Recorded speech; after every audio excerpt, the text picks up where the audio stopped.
Welcome, everyone, to episode 23 of the Pinnacle Combat Sports Podcast. I'm Jim, and Dan's here with me, as always. How you doing, buddy? Good, man. How are you, dude? I'm good. It's Monday. We had a long weekend. Me and the girlfriend went on a little weekend trip, which was really nice to break up the stress of the week, the busy summer week that I had last week. How was your weekend? It was good, man. We'll get into the fights, but they were, I always love any fights, especially if they're free, but they were a bit lackluster, but there was definitely some that were really, really good to take out of it. There's definitely a few really good fights, but you know what I mean? It's just, I think it's not really so much that card. It was more so just how we've been spoiled lately. It seems like every card's been hitting big time. But no, it was a good weekend, man. Just work and then the fights, and got football just right around the corner, so I'm always in a good mood for that reason. I can't wait for that to start up. That's just that's exciting. It's just the best time of the year. I love it. So looking forward to that. But pretty good, man. Doing pretty good otherwise. Well, let's get into a little bit of I guess news before we get to the fight night that took place on Saturday night. First thing we got to talk about is tomorrow night is the start of the brand new Contender Series, Dana White's Contender Series. I know you're a huge fan of the Contender Series. I've watched a small handful of episodes, but I think I'm going to watch this one all the way through because I think it's a great source, especially for people like us and big fans finding new talent coming into the organization. Dana always has done a great job of finding guys from all over the world, guys and girls, who are excellent fighters. And I don't know, but what's your take on the whole show? Because you've watched it more than I have. Are you pretty excited about this season or what? I'm very excited because I don't know if they did it last season at this particular time, but it's 7:00 Eastern, which I think it always was 8, if I'm not mistaken, until this season. Oh, so they changed that. Okay.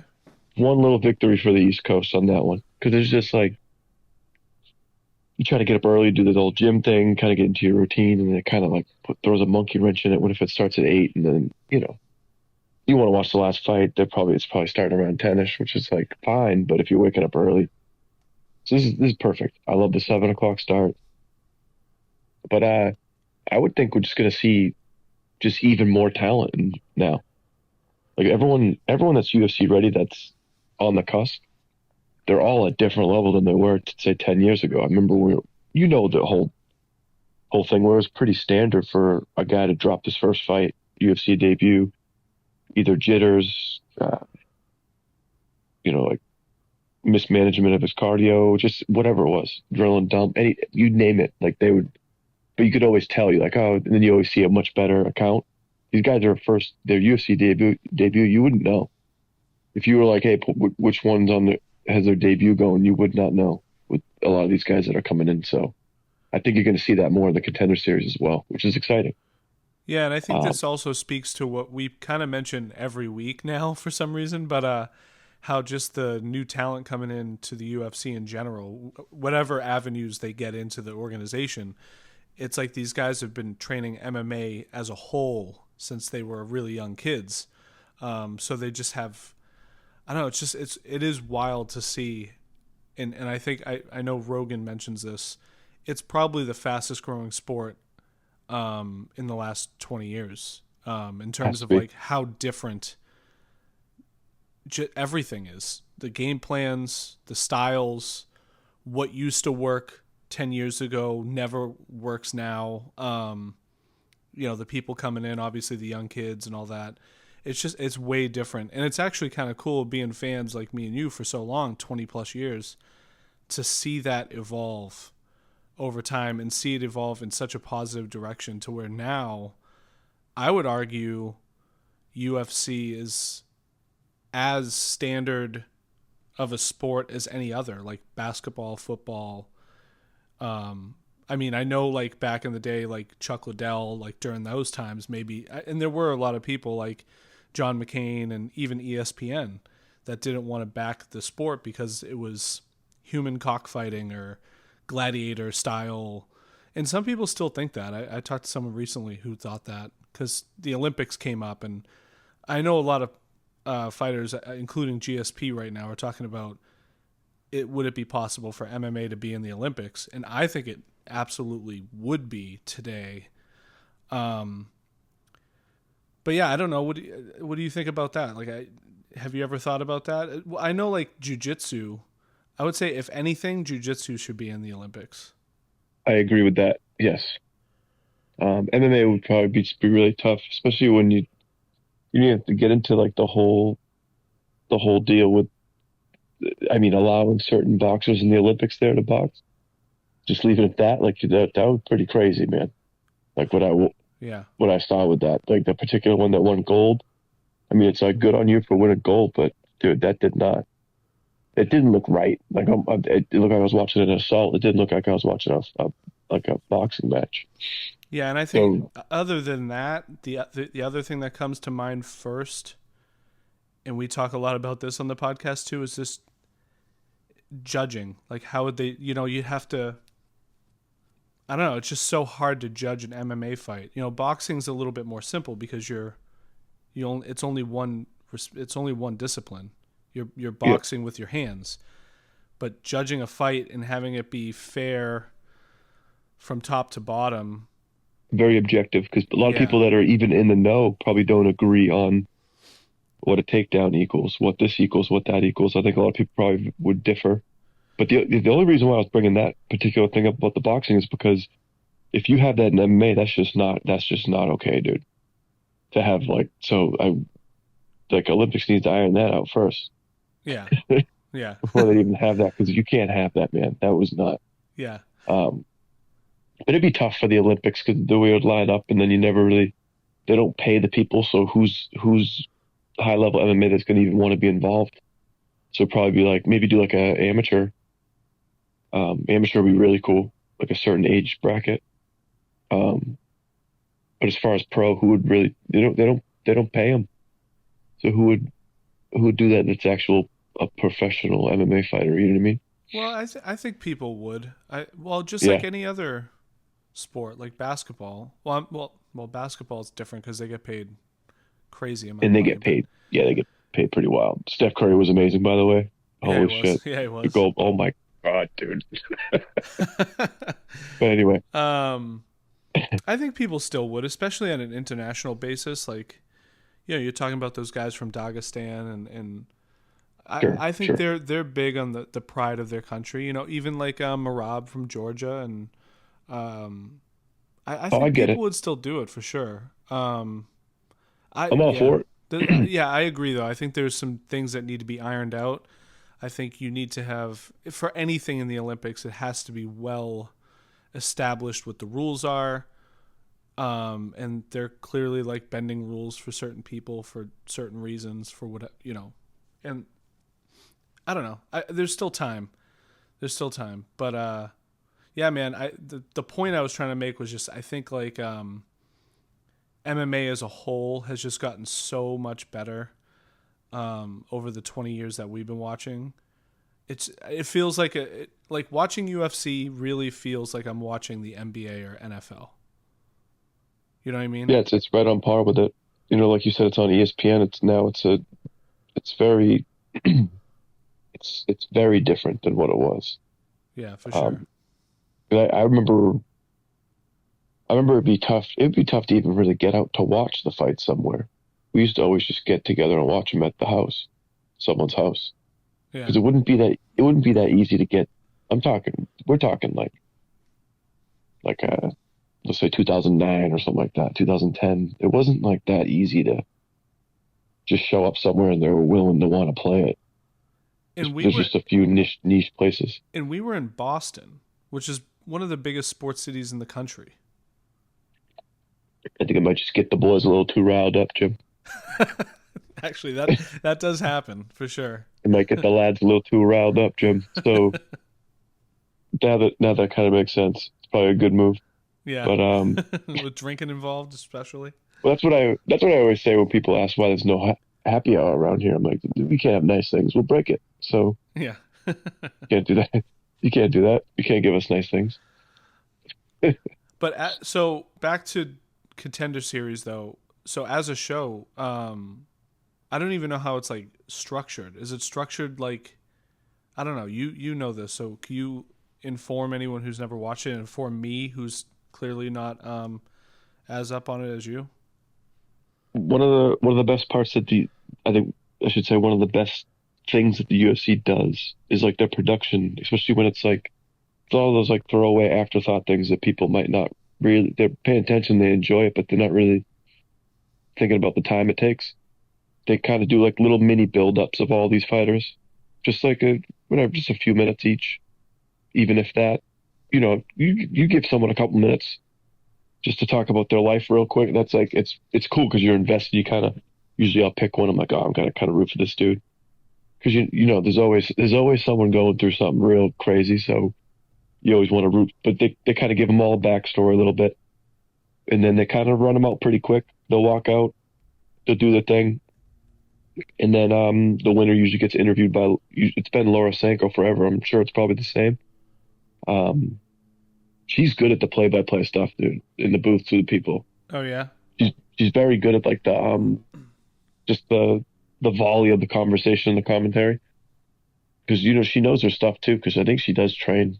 Um, I thought it was with that one in Kansas City. Who's that? With James Krause. I thought she was over there for a while. Oh really? So she knows. Yeah, she knows all that stuff. But she's really good at it, and she'll usually do like the post-fight interview. So then I think it's five. Tomorrow night's five. I wonder if that's the structure like a main card throughout the season. But I think it's five fights, and at the end of those five fights, Dana White kind of comes out and does like a whole, we want you for a contract. We want you. But like coach kind of pick people at the end, and then she interviews them again at the end. It's kind of nice. That's cool. Yeah. I think it's always been a good show. I think he really should just phase out Ultimate Fighter. Just the Contender Series is the new Ultimate Fighter.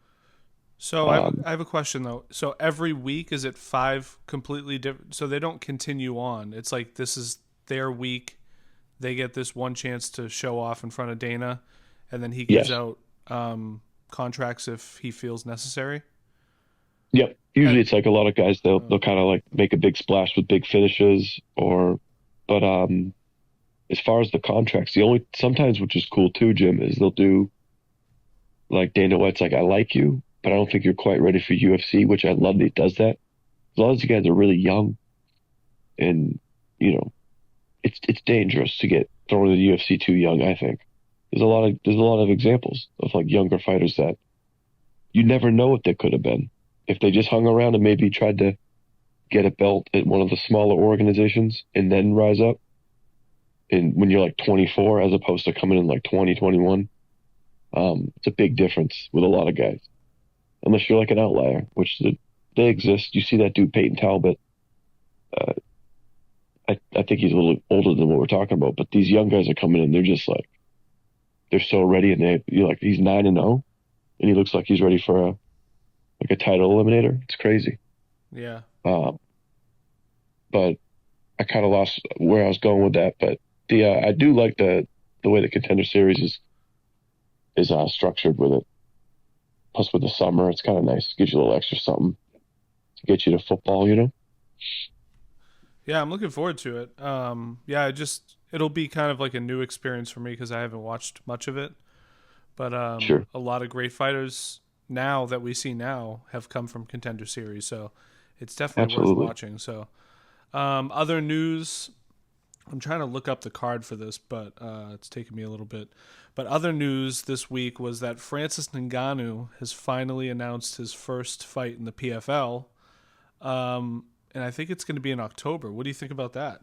We talked about that guy before too, right? Ronan or whatever his name is. Yeah. Yeah. He's the guy who's like 6'7", 6'8". He's a big fella. But it's October 19th, Jim. Pay-per-view, PFL. October 19th. Yes, sir. Yep. 17-3. Ngannou 13-3. I think I don't know if it's Renan Ferreira. I don't know how you I just kind of have to hear it, and then I'll know which way we're going. I don't know which way. I know, right? You hear Ferrer, yeah, you hear different ones, so I don't know. But either way, man, that's an intriguing matchup. That's probably I shouldn't say the one, um, but that's really the only one that sticks out to me as far as someone that can actually threaten Ngannou in PFL, like outright. Yeah, That's for a sure. that's a scary fight for any heavyweight in MMA. That Ferreira dude. So be interesting to see how it shakes out. And also, it looks like Cyborg is fighting on that as well. So Oh, is she? she's I think well, it looks like here that she's the Bellator champ and she's gonna fight the PFL champ. This woman Pacheco. Oh, that's Um, cool. That's a good fight because Pacheco's she's a big woman too, and she likes to strike. So yeah, that'll be a good fight. but Is it 145? I'm trying to find more like a whole card. Okay. Co-main event will feature another major world title fight featuring the greatest women's MMA fighters of all time.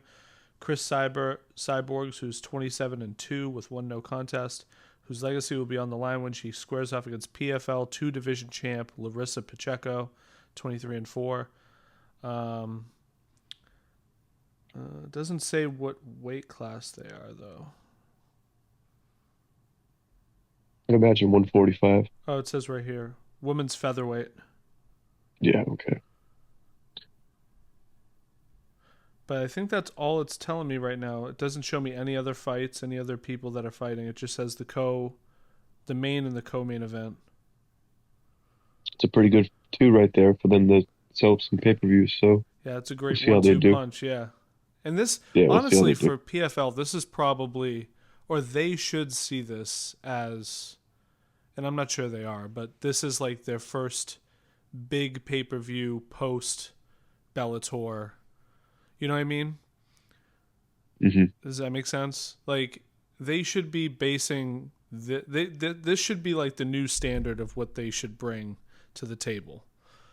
Whether they can do that or not and sustain that momentum is a different story. So, But so like a ton of people are going to be tuning in for this, and they should make a splash as big as they can if they're going to continue being like a number two to the UFC, or you know what I mean? absolutely, yeah. I don't see anything. I don't see anything in between UFC 307 and 308, so I wonder what the UFC will be planning.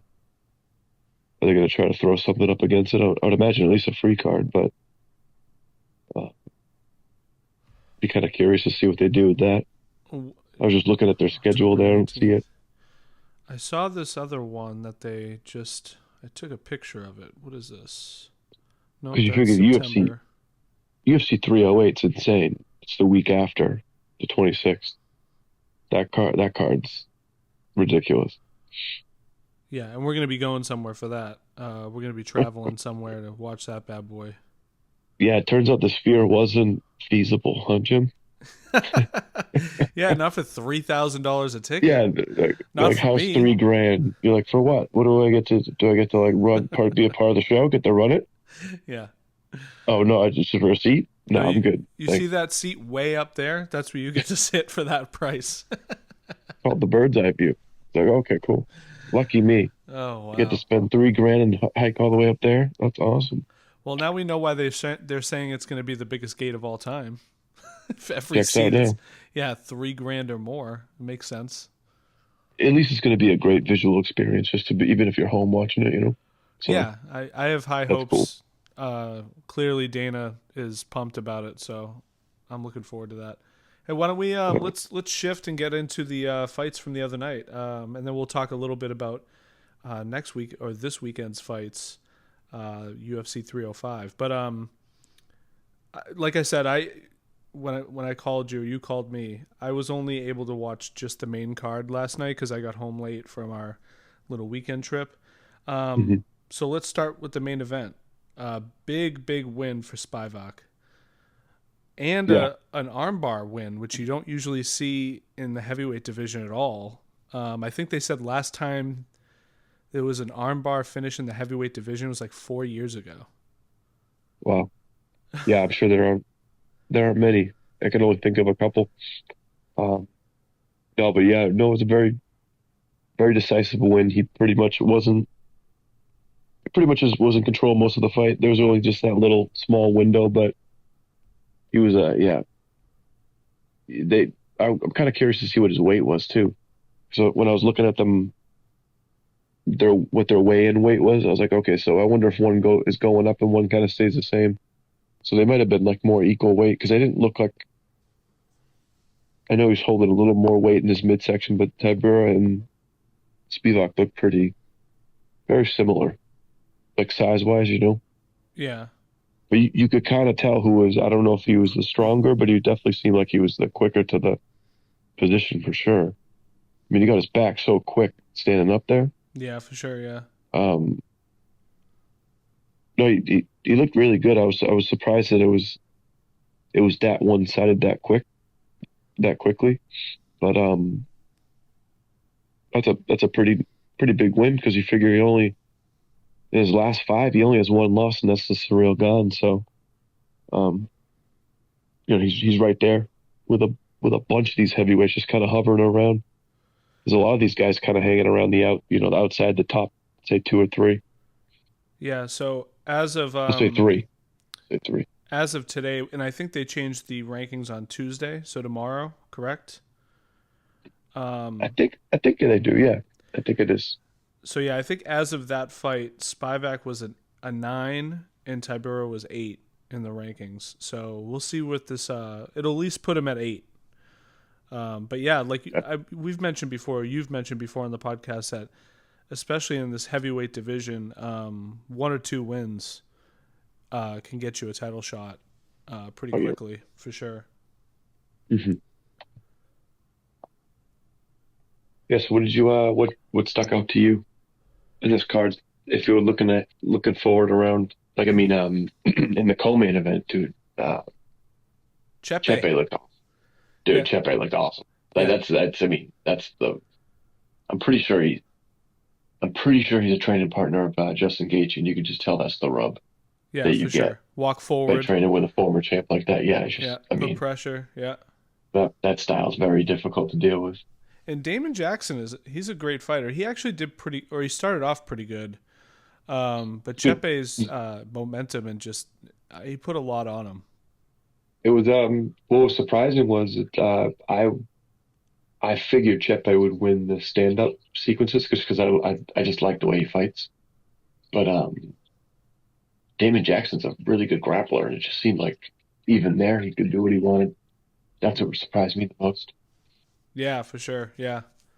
Well, Chepe's a But great isn't scrambler. Like dude, he's so good. he's very good. Yeah, I'm looking forward to seeing him kind of rise up because there's just so much talent. I Yeah, for figure sure.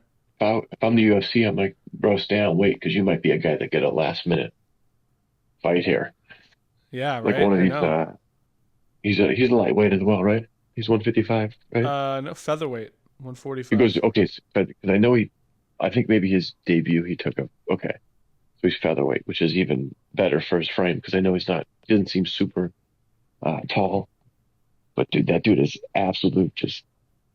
Oh, he's a fun fighter to watch. He's going to be definitely someone I'm going to become a fan of for a bit.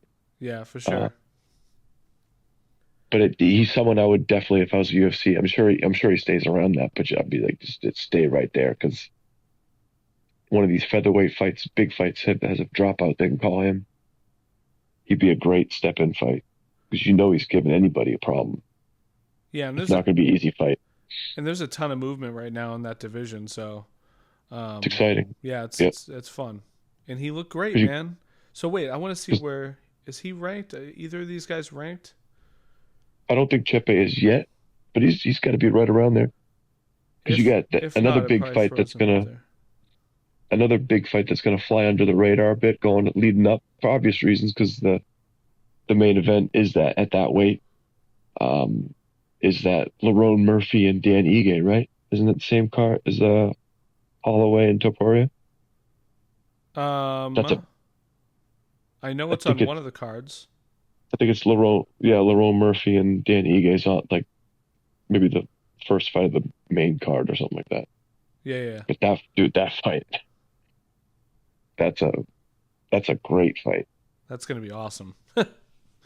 Uh, What about the next fight? Danny Barlow. He looked great. He looked really good. he looked good, but it just seemed like I mean, both guys had probably watched that back, and neither guy really took it, which was Yeah, kind of yeah, always you know, like I'd much rather take a couple losses here and there, just trying to go for it as opposed to just the frustration that comes with split decisions must just be real tough. Oh, I know. Like either Especially way, when he's undefeated, right? Danny he is, Barlow. yes, Yeah, yep. He won, but if you lose that by split, you'd watch that back and you're like, man, this is. I know. Yeah, I just felt like he had a clear like speed advantage, and I kind of want to see him let it go a little more. Like I honestly didn't know much about the other dude. I just know he was training. Where is he training? It's out of Kazakhstan. Blackout. He's out of Blackout, so it's like oh yeah. you know who he's surrounded by. But I just think Danny Baller's I think he's a real good fighter. So he's real slick. I'm kind of excited to see him come up at welterweight. Yeah, he, But he from what so I was thinking the next fight is what I was thinking with all the leg kicks, correct? Gutierrez. yes, Gutierrez. Yeah, He that threw was a like good fight there. 500 leg kicks. He connected with like 500 leg kicks. It's insane. That's official. That's official. But Oh, so I Healthy got them Strike had mixed up. 502. Jim. 502? Dang. 502. 502. But Yeah. yeah, now that I remember, yeah, Danny Barlow and I mean, it seemed like Danny Barlow was being more defensive than anything, and the other dude, He fought a smart fight. Smart fight. But Nicolay, there wasn't a lot of output from him either. So no. yeah, it was just one of those like kind of stalemate. I don't know how much of that do you think is his undefeated record playing into his mental, just coming into all the fights now. Like, how many fights in the UFC was that for him? Do you know? Fight history. I'll look up real quick. Oh, that It's was definitely his two. second. Yeah, because he was also Contender Series. Oh, okay. So there you go. Another Contender Series I guy remember him that in that. looks great. Yeah, I remember him in that one.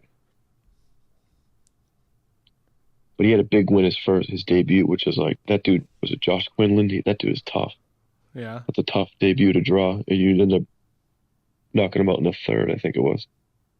So I was kind of like, okay, we'll see, but still, like, very much interested in this dude. All the skills are there, so it'll be interesting to see who he gets next because that's kind of don't really know, like where he stands there Yeah, I as would far as assume he'd have close as he is. probably one or two more fights till he gets to the top 15. But It's probably pretty. Yeah, that'll be exciting to watch him. And then Chris Gutierrez, we were just talking about all those leg kicks. That's Jim, crazy, man. 32 of 39, Jim. That's pretty much money right there. If you land 32 leg kicks in a 3-round fight. So what does that say about the other dude? Like, he knows it's coming. Do you not learn how to check leg kicks and switch things? I mean, some people you just can't help it. I mean, maybe you just don't see him coming, or I don't know. But to me, if he was on my team, 500 leg kicks, I don't know if there's an excuse for that. I think he got like. I wonder if he got. I had to look at the weigh-ins again. I thought he got like really up in Chris Gutierrez's face too. I was like, well, here's 32 out of 39 leg kicks, sir. Don't you love those videos online where people talk shit at the weigh-ins and they're all confident and everything, and then they get in there and they're like, they don't do shit, and then they get knocked Dude, out? there's some crazy ones in other organizations. You're like, Yeah. what the? Like one guy dressed up like the Joker, like 100%, and he had face paint on in the fight. He had his ass What? kicked. I'm like, this is like, I swear, I He- don't know where this was. He had the face paint Has to on be Russia. in the fight? I swear, yeah. Oh my god. He's in an MMA fight and he still because I mean you can't take the paint you can't take the face paint off. Did you He was bring a deck of walking out to cards the in with fight him like, or anything, or something like that? no, none of the old tricks. Yeah, like the old powder in the eyes trick. Probably would have been wise, but but that was pretty much just I think it says why yeah, pre-fight he was negative 650, so that's just a big favorite delivering on that is what that was with Chris Gutierrez. So a solid win for him, but just taking care of business when you're supposed to. Taking care of business. Hey, that's what it's about, dude. Most of these fights, hey, And then but we had no easy two. fights anymore in this UFC. Yeah. Then we had two ladies, Yana Santos and Chelsea Chandler. What'd you think of that one? Very one sided, obviously. But Chelsea Chandler was walking forward. She was giving her all. It's just Kind of her Santos is just better. Seemed like she was just the better fighter. seems to be kind of her style, which is like I don't think that's the best strategy just to kind of plot forward because you're always going to there are people's going to be able to time you and kind of always know what's coming. There's Yeah. really no angles you're not really moving. You're just kind of just walking linear, which is like never doesn't ever seem to be great. Heads in the But same place every time. yeah, it's like you just how many times you want to be known for being the tough fighter? It's like, well, they're all tough, Jim, as we always joke about because we say that, but it's like you don't want to be known. You don't want the adjective thrown out every time if you're fighting. You know what I mean? You Yeah, want for some sure. a little more impressive or dominant, as opposed to, oh, he's really taking a beating. It's like, yeah, well, I don't want this. This is not what I want to happen. Yeah, You know, especially if you want to build a career out of it, exactly. Yeah, you know? you can't And take too many also, of those. there are times where you need to be tough and you need to walk forward like that, You just got to pick your battles. And you got to be better. You got to know when it's necessary, I guess. Just like anything else. Just like anything. Like, if you go into the UFC in the octagon, you just throw every single punch with all your force. Like, the chances are your cardio is going to fail at some point and you're not going to have anything left. So you have to time those things. And sometimes it's good to be kind of like, the warrior that continues to walk forward when it's working for you. But in this Yes, situation, clearly, when you're up against a really skilled fighter like Yana Santos, it's like you got to change the game plan. It's not working. So you got to approach this differently. like Tony Ferguson in his prime was always great at that. Like he would just walk straight at you, but it was at different times. He wasn't just doing that every single time, all the time. That was when he knew he had you tired or hurt or he just kind of was feeling it. But that's why he was so dangerous. Because most of these guys did not know how to deal with being on their back foot the entire time. Yeah, and Because Tony usually was Tony was good at being like liquid too. He was very good at like moving and dodging, and you didn't know which angle he was coming from. he was such Um, a problem in his prime. It's such a shame that certain fights didn't happen. yeah, And it's not just the Habib one. There's other fights that are like, oh, you kind of just wish Tony got to fight the certain other guys in his prime. yeah, for sure. Because he was such a fun fighter to watch. But hey, that's how it goes. That's the game. But it was almost like that was like a perfect segue what we were talking about as far as gassing out and throwing things all at 100%. It's kind of was that next fight was pretty much a good example of that Yeah, in that second round. Gregorio, I understand like you understand why you're doing it, but maybe blitz once or twice early in that round, but I don't know why you were almost fighting that like it was the third and you were down two, as opposed to entering the second, you're down one. I didn't really understand yeah, yeah, the recklessness in it for that length of time. Like maybe do it in spurts because you were successful, but I don't know. It was kind of a weird second round. because then you knew he was going to grapple with you. So once you ended up on the ground, he just seemed like he just didn't have much to give. Um, that dude looks really good as well. So Yeah, I don't want to take anything away from Kazama because he not at was all. on his back. And he weathered a storm because you got hit with a shot and dropped. Yeah. He was hurt. So Yep. um, So hats off to him. both guys showed a lot. But yeah, definitely hats off to was it Kazama Toshiomi also? Kazama. Yep, from Japan. Hey, awesome name. I love it. And he's I think Dana gave performance bonuses to anyone who finished the fight. Yeah, he Um, got one for sure. I saw that. oh, and one fight I didn't get to watch, and now that I'm looking at it, and we mentioned him, on the, when we were last week when we were talking about this card, is Jarno Aarons. Don't tell me how he finished it, but I see he had a submission in the first round. The guy from the Netherlands. I was really impressed with him on his last fight against Zalal. He lost by submission. Oh, but I was really impressed with how he fought. Oh, in the Um, fight. yeah. Oh, for sure. Yeah, no, he's a dangerous guy. So I was looking forward to that fight, and I just didn't watch it. Oh, okay. Did I spoil it for you? I'm sorry. No, yeah, but did he fight? Did he fight well? I know I can see that he lost, but oh yeah, it's Yeah, I mean, round one though. But but it's also just like that dude that he fought's really good too. It was the Moroccan Devil, Jim. It's a great nickname. oh, have I seen him before?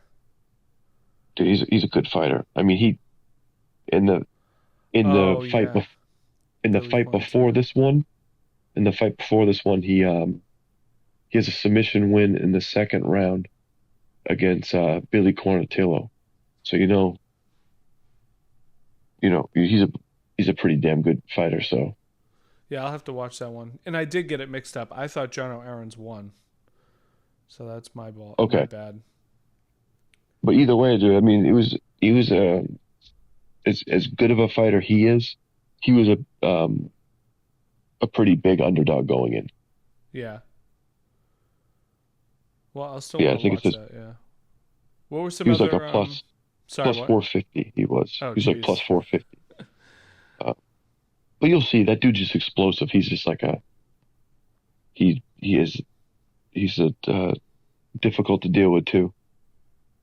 But another dude who looked really good. I can't remember how is it Jonata Denise? I don't know how you pronounce his first name. Yeah, that looks right to me. But Denise looked really good, dude.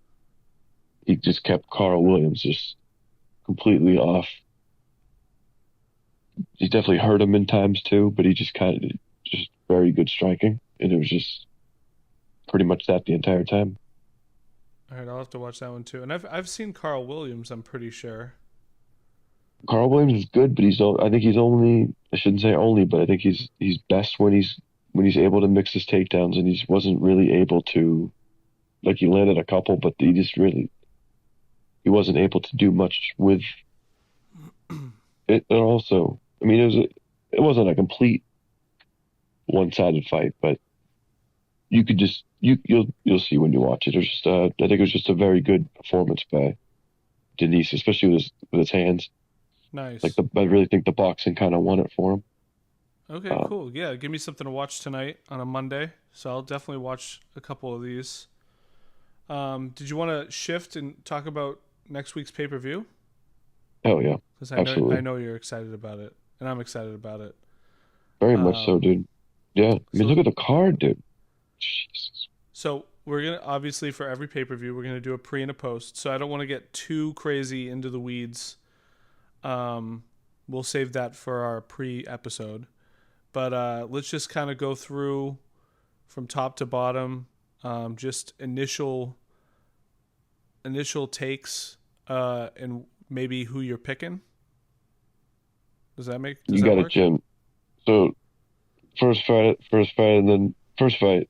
You got Stewart and Nicole. You got. I'm just gonna give you a quick 20-minute breakdown of this fight. So, uh, I don't. honestly don't. I don't know this. He's fighting a guy named Jesus or I Jesus. do know. I do know that. I do know that fella, but I am not familiar with Stewart Nicole. So that'd be cool. But I'm sorry. So okay. So you want to start with the main event? You said. Yeah, sure. We don't have to mention all the prelims, but maybe a couple of them. I'm a. Well, I mean, right away, big Adesanya fan. But for whatever reason, I got this weird feeling Duplessis is gonna win, So do and I. it's gonna be like a pretty convincing. He's a. Convincing. It's Ooh, okay. well, well, it's because it's more so like I'm not saying they're the same at all. But it's like styles make fights. But when you saw the way Duplessis handled Whitaker, I kind of use Whitaker as most of like he's like so much more than a gatekeeper because he's a former champ. Yeah, for sure. But if you're, but there's so many guys that kind of they'll jump right on up the rankings and then they run into a guy like Whitaker and they just don't know what to do with him because he's so good everywhere Yep. and he's just so battle tested. He's one of my favorite fighters for that reason. Dude, he's awesome. He's awesome to watch. Yeah. You never want to miss a Whitaker fight. So Especially when his you next saw what, one. oh my God, yeah. See that's a perfect example. A guy like Chimaev, everyone Yeah. like I think everyone kind of reset up a bit when they saw the Gilbert Burns fight because he passed with flying colors because he won the fight, but you saw like a little bit of just a little bit there that could be, He's I human. think people need to pump the brakes. Exactly, yeah. Yeah. People need to pump the brakes. He's a beast. He's amazing, dude. But you can't tell me these middleweights are going to give him serious problems. There's some big dudes. So Yeah, for sure. um, Duplessis one of them, man. So I just kind of wonder how this fight plays out. So for me in this fight, um, I'm looking at it strictly as like I guess a momentum.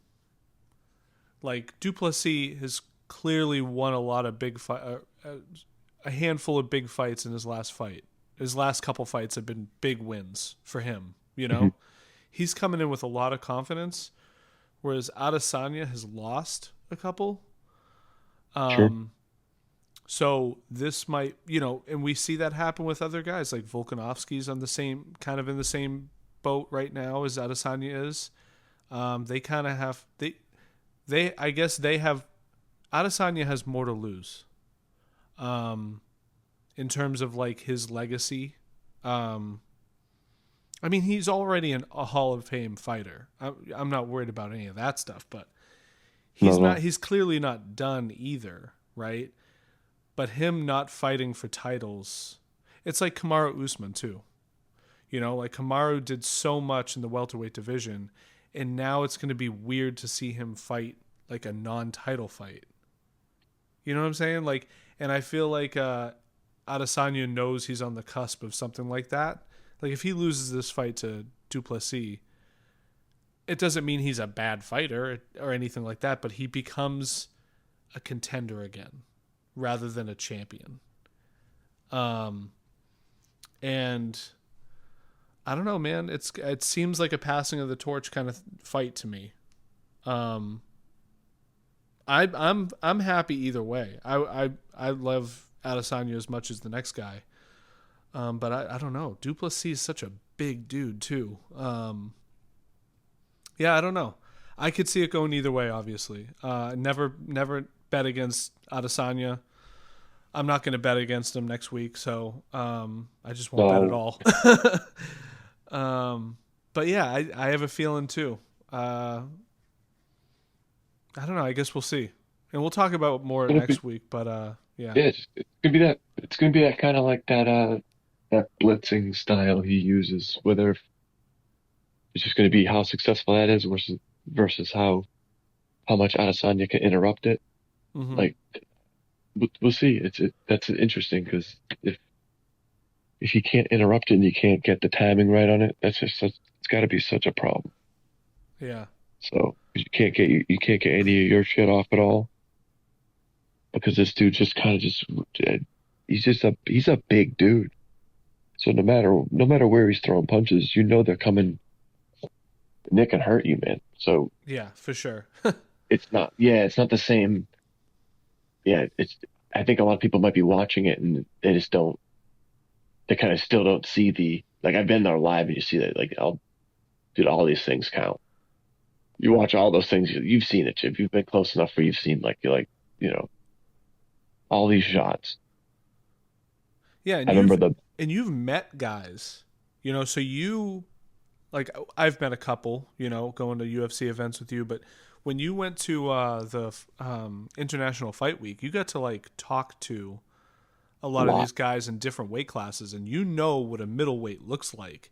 And to Yeah. us, we're like, oh, it's 180 pounds or Mm-mm. 185 pounds or whatever. And it's like, no, these guys are not 185 pounds. Like, you can speak to this, well, better than me. So, like, Duplessis is not only a middleweight, but like a huge middleweight, right? Oh yeah. Like, he's Yeah. massive. Yeah. I bet you people probably mistake him for light heavyweight any day of the week, even Absolutely. heavyweight. Yeah. Yeah, because it's like that's what he looks like when he's walking around. I bet you he's easily 220, 230.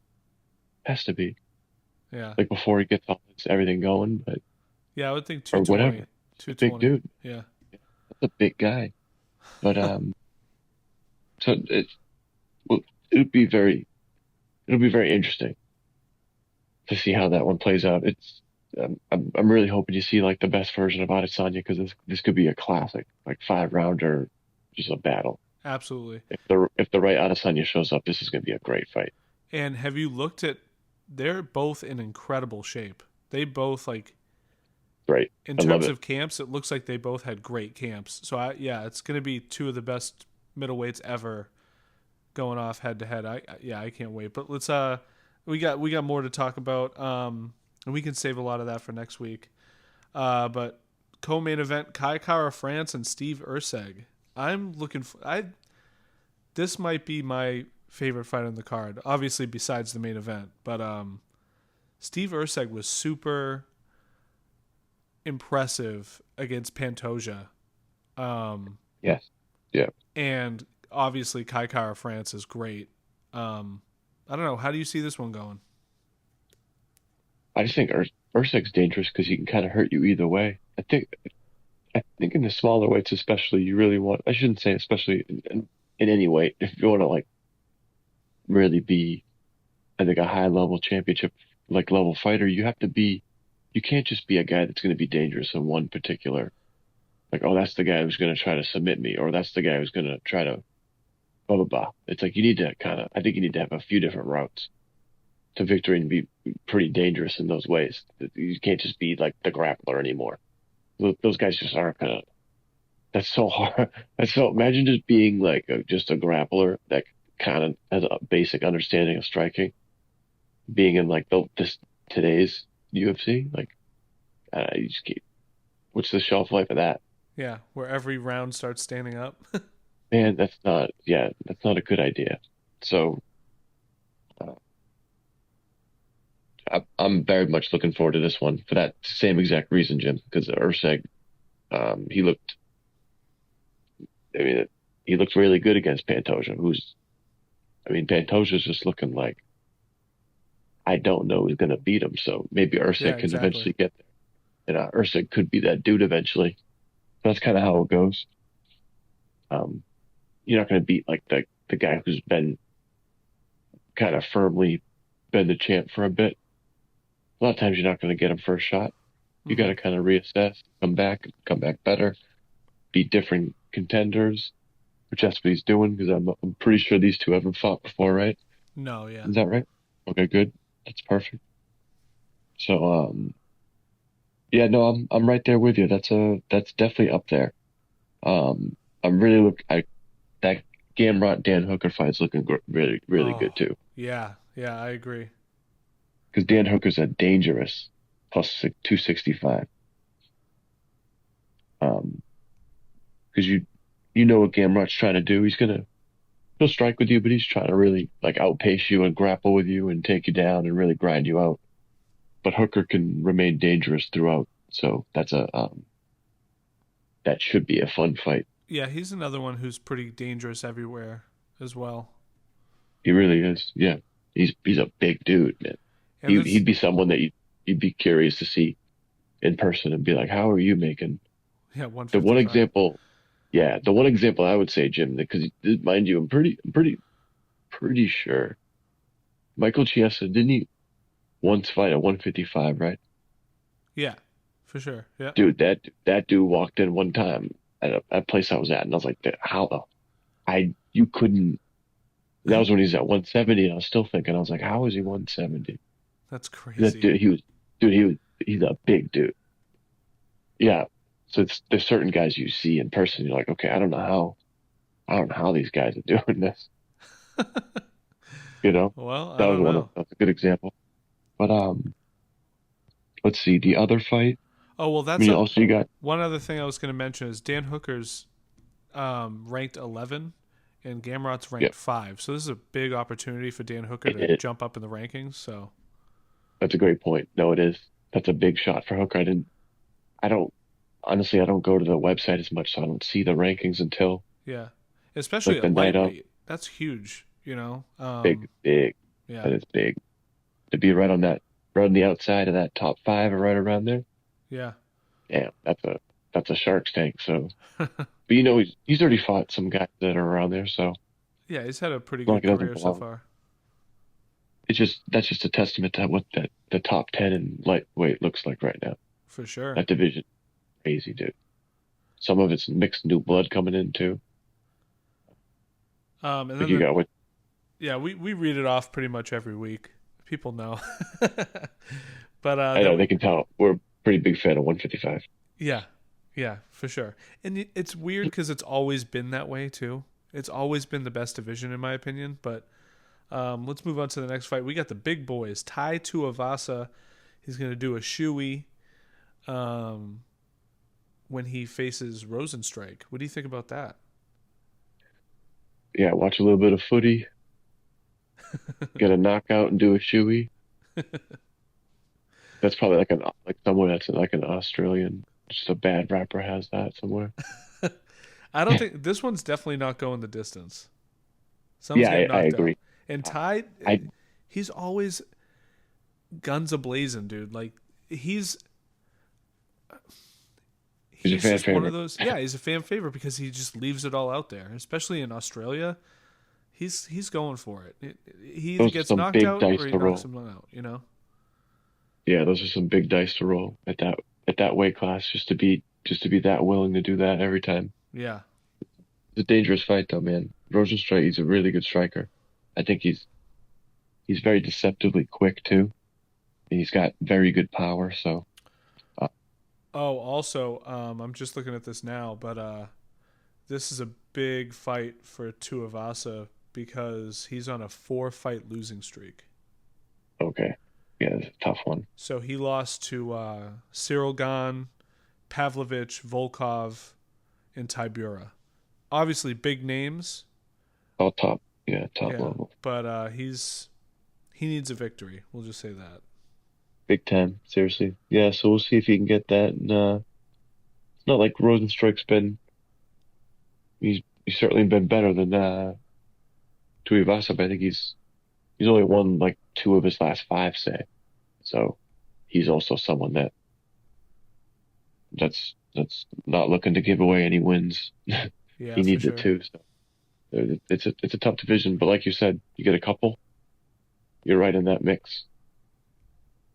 Just to get a big fight, and then right away you never know. Then next thing you know, you're in a title eliminator, just because that's kind of how that division is. It's a little different than some of the other ones. A lot of mainstays, and they kind of cycling around, fighting each other. Yeah. You know, What do you think of the first fight on the main card? Carlos Prates and Li Jingling. oh the Leech. Yeah, I'm a big Carlos. Was it Carlos Paredes, right? Oh, I'm a big Prates, fan of yeah. him, dude. He's something else. I think he's a dangerous fighter. Very like long limbed. Like his reach is 78. That's a real good reach. Dang. Oh wow, he's also at Fighting Nerds, Jim. There Oh, you he go. is. Yep. Oh, So well, we're betting on him then. that's it. He's a big He's the favorite too. Negative he's the 325. anchor. He's the anchor of the parlay, Jim. So it's a tough fight though. It is. It's a tough fight for him, but I just think he's a dangerous fight for people in that weight class. I think you're gonna see him really make a name quick. With Well, that five in a, man, this card is amazing. it really is, dude. It's a great card. 'Cause you're looking at some of these like let's see, Josh Culibao and Ricardo Ramos. That one sticks out. Casey O'Neill, Luana Santos. That's a good fight. Jack Jenkins, Herbert Burns. That's a good fight. Yeah, that's a good fight. Tom Nolan's a big favorite because he's a name to watch. Wow, negative 1,200 I have here on UFC.com for him. Wow, yeah, that's crazy. So we can leave that one out. Um, Yeah, right. We're not going to make any money on on a it. on a parlay. And then we also have Walker. We have what's his name's brother again, who Johnny Walker, yeah. who was not Walter impressive Walker. last time to me. So I More won't be impressive betting at the on him. weigh-in. More impressive at the weigh-in. So he has his hands full with Junior Tafa. Yeah, we'll see if he changed his approach. I like Tafa by a stoppage, if I'm honest. I'd like to throw that in the parlay, potentially. I'm down with that. But we'll get there. We don't, Yeah.